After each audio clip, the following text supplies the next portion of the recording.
Welcome back to the morning show here on Arise News. Well, it's time now to review headlines on today's newspapers. And Steve Ayorinde will be doing the honors. We don't have our ombudsman, Mr. Kayode Komolafe. I lost my voice. That's fine, OG, I understand. You need to rest the voice after the show. Yes. All right, we miss KK, but we'll go straight into the newspaper review today. And as always, we'll start with the newspaper of record. This day on Sunday, the lead story, as expected, it's on the PDP convention, and the headline says, against all odds, ex-minister Turaki elected PDP national chairman. And the riders, party wields big stick, oust Wike, Fayose, dissolves structures in 5 states. Fintiri Mutfwang denounce expulsion of FCT minister, others. And of course, this is the sort of headline that we'll find in many of the newspapers today of what happened last night, or shall we say yesterday, in Ibadan, the Oyo State capital, where the PDP convention held, and 2 officers were elected, former minister Tanimu Turaki as the chair, and then the position of the deputy national organizing secretary was also filled as the lead into this day. And of course, we know that over the next few days, this is what will be generating a lot of buzz, particularly as it concerns the FCT minister Wike, former governor of Ekiti State. Your Whose birthday was yesterday? Yes. Isn't it interesting when the aide to the minister is accusing the people in Ibadan at the convention of being high on something or on alcohol, whereas they were at a party, also. I guess maybe it's appropriate for the party. It was his 65th birthday. 65th. I believe it was there. And also the former Senate President, Bukola Saraki, was there. So the fractures in the PDP keep fracturing. Well, Saraki was not mentioned among those who will go, but then a lot of people who are looking deeply at what is happening in PDP are wondering why at this point Saraki is insisting that it is the caretaker committee that PDP should adopt rather than go ahead with the convention. And they're wondering if Senator Saraki is still fully involved with the PDP, or he has one leg outside, as people are suspecting. But of course, you know that he knows how to play the politics. Yes, how to make his positions very clear. And I'm sure that he will have some views on what transpired in Ibadan yesterday. Yes. A few other stories on the cover of this day. Fagbemi, no Christian religious group persecution in Nigeria, says federal government taking necessary steps to end insecurity. That's the Attorney General and the Minister of Justice of the Federation, Lateef Fagbemi. Everybody has become a spokesperson, when it comes to this matter. Honestly, it's I don't know how you say this. Now I'm now trying to Nigerianify my examples. However, as much as you say there's no persecution, it doesn't make it true. You have to it doesn't make it true. It's not like you're just conjuring up, there's like it's not some horror movie that you say 3 times and then the doll appears. You make it true by the situation on ground. And like the situation reports that have been coming out of our military in the last 2 days are frightening. They're scary. Anytime you read the security reports or you read the situation reports, there's something that is scary. And, there are even reports that because of the conversation around the Christian genocide coming from America, that some terrorist groups are now taking that as a challenge. And we've seen them clashing not only with each other, but also new communities.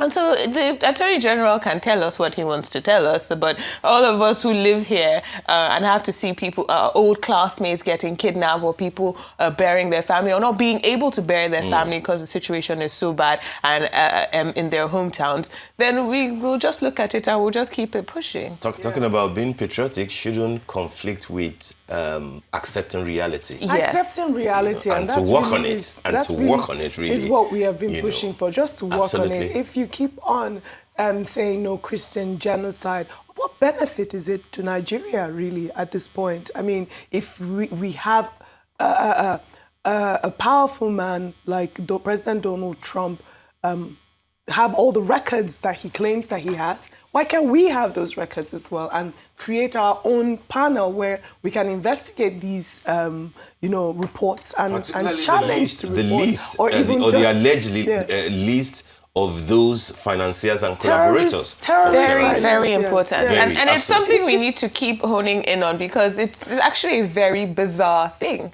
Are we supposed to believe that people who are financing the death and destruction of other Nigerians are going about their daily lives?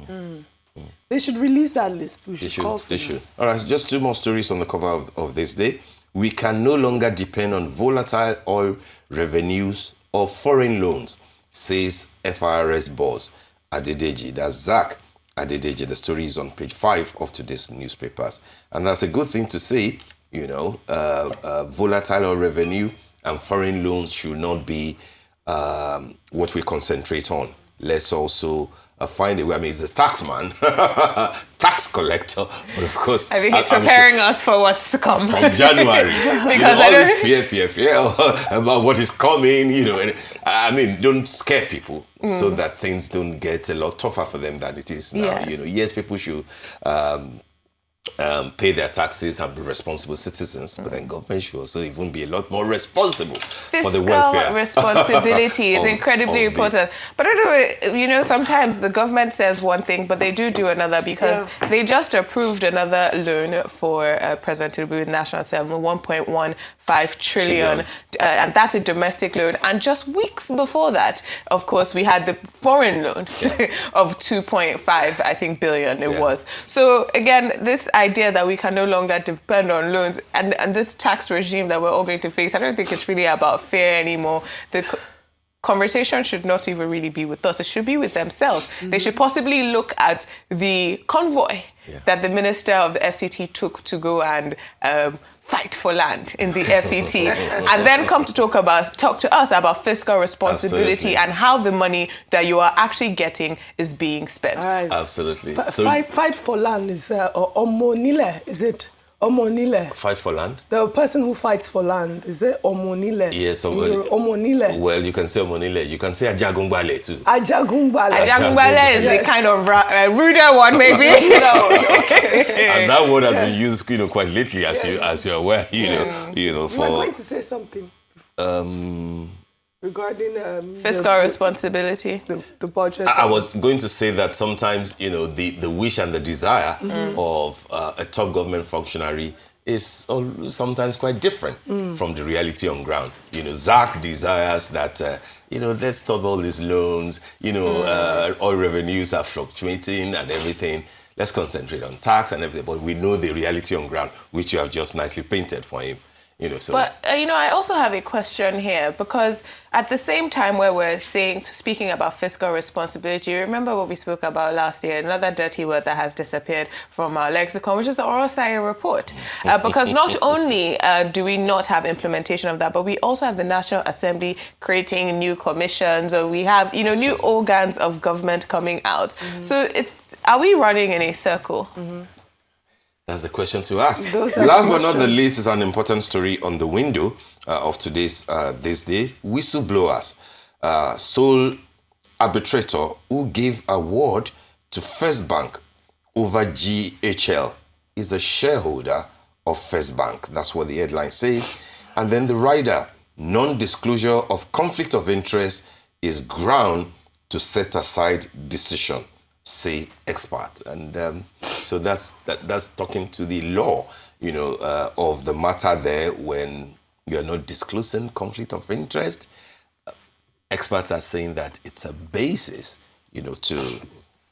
for you to not to progress in the matter that you think that is within your grasp. But of course, this is with GHL and First Bank, and the whistleblower is saying that the sole arbitrator who gave award to First Bank over GHL is a shareholder of First Bank. That won't be right, will it? But of course, the case continues. The case continues. Apologies. All right. OG, okay, take it easy. Thank you. Are you able to do the This Day Style? Can you do This Day Style? Okay, do you mind? Yes. So let's get the cover of This Day Style. We have a beautiful picture here today. It is Chiaka Ben Obi, powering reform through technology. And the cover note says that Chiaka Ben Obi is one of those leaders who's redefining what effective governance can look like when technology is not just an add-on, but the backbone. Her career has been built on a simple belief that systems work better when people are empowered. And of course, there is a beautiful spread of her in this day style. But this day style today is very lovely because, of course, we have a recap of Dr. Abati's birthday here in this day style with a lot of the dignitaries and our Rice family there. We also have the show concert. And the pictures up to 60. Oh, no. There are a lot of pictures here. I'm looking for you. And we have the recap of Dr. Abati's birthday. We also have the Banker Kuku show and the Koyasola Onolaja show, which was just beautiful displays. That's where Sierra was. Yes, so we're seeing, young Nigerian women on an international stage, but that one that they built for themselves here at home. And I think that is a beautiful thing. We celebrate Thames and Burna Boy. We should also be celebrating Banker Kuku and Onalaja because they're doing in fashion what they are doing in music. There's a fashion show today somewhere, isn't it? It's Larry Da Silva's 20th anniversary. Oh, fantastic. So She's done quite well. She's done very well. And Fantastic. she's remained on top throughout her career. Really, really fantastic. Isa Folawiyo also had her 20th, 20th. 2 days Recently. ago. Yes, Okay. beautiful show. Okay. All right, so I we'll guess wrap up just to show how all the other newspapers captured what happened in Ibadan yesterday. For Punch, it says governors revolt as Wike's expulsion breaks PDP. For the Matrix, it says PDP crisis, mixed reactions trail sacking of Wike, Fayose, and Yanwu, others. The Sunday leadership says People's Democratic Party convention, Wike and Yanwu others dismiss expulsion, declare a meeting illegal, while Vanguard says PDP quakes in Ibadan. PDP All the quakes. Guess what? Expect to hear have another press conference by Wike tomorrow. I'm sure we'll have that. We'll hear from With the his minister. many microphones. With his many microphones. Live on TV. Yes, expect to hear a robust response. Who do you think is the better from- darling of the media, Trump or Wike? We'll talk about that during